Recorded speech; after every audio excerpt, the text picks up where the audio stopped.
stood there. He went crazy. I never, I tell you, tomorrow I know that everybody's telling me. Boy started crying.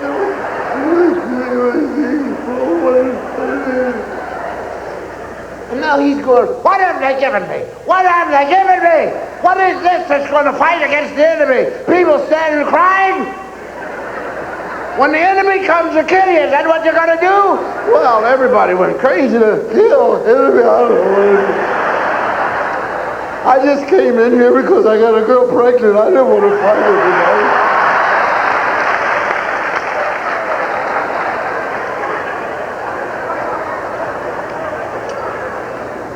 Company, forward, for those of you with the money, march. Hello, Parakeet, hello. Oh, Jesus. And it's still pitch black out there. And I don't understand what any of this is about. I can't talk back to anybody. I can't ask any questions. Just doing all this. I can't march. And it dawned on me then. I wanted to then ask if I could see the company commander. I wanted to see the company commander. Yes, I've only been there less than a day. If I can talk to the company commander, and I want to tell the company commander, sir, I want to thank the Navy for what it has done for me. I now know what I want to do in this life. No, sir, I want to go to college. I really want to go to college. Now, I know I haven't graduated from high school, but from the way I feel, I can go to college and high school at the same time. And if I fall below a B, please, you could take me right back in this Navy, but I am going to study, I tell you. And as a matter of fact, I know two fellas who should be in the Navy right now. So if I bring you two of them, then you let me out. I'm going to college and high school at the same time because I want to thank the Navy for what it has done for me. So that's what we're talking about when we're talking about motivation. Parents don't get enough credit for what they've gone through. George Washington. George's father did not know that this kid who cut down the cherry tree was the George Washington.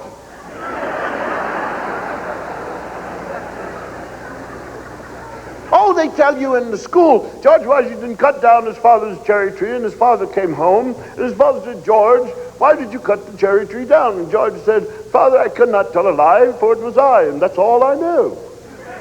And his father said, because you're so honest, I won't punish you. And that's all the mention you have of George Washington's father. You don't even know George Washington's father's real name, except his name was George Washington's father. No credit given whatsoever to the man who let this boy live. Now, you know, you come home and there's your kid and he's cut down a tree. And you got to say, what the hell did you cut the tree down for? And he says, I cannot tell a lie, for it was I. Of course you can't tell a lie. You're the only child.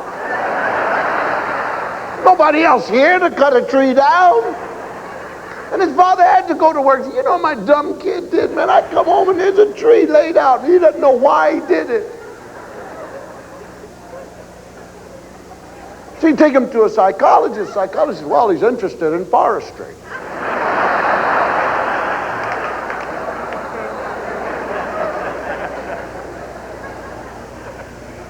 George Washington's father did not know he was going to become the George Washington. Yet, there is no George Washington's father's international airport.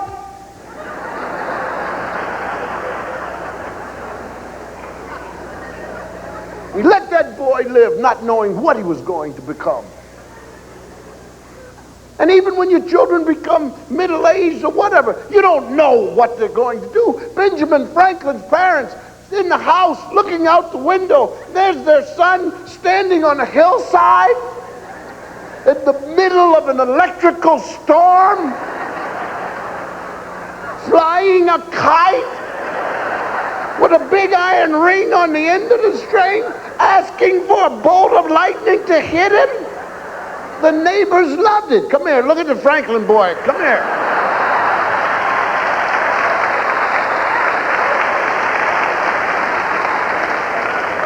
And the lightning hit, and the middle of his hair fell out, and he went home and his clothes are smoking. He said, you know, I found it.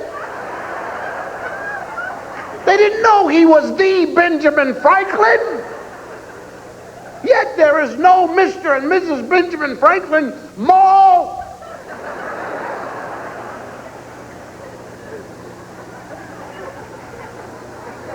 And they let that boy live. I was 11 years old in the projects. August, 174 degrees Fahrenheit. Playing basketball. That's out, shooting baskets, jumping, and my mother came out and said, do you know how hot it is? Get in the house. Mama, what did you do? You get in this house right now. You know you can get a stroke and a heat stroke and a stroke. Get in the house. And I said, but Mom, she said, you do it. And I went in and I was so mad, I sat down hard on the sofa. Couldn't even breathe good.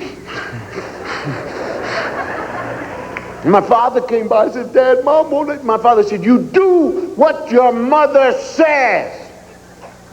And I stood up and looked him in both eyes. And I said, I hate both of you. And I'm running away from home.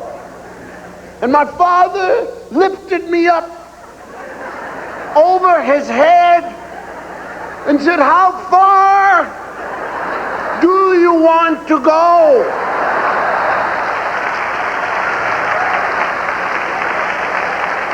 He didn't know I was the Bill Cosby. Thank you. Good night. Good night. Thank you. Thank you.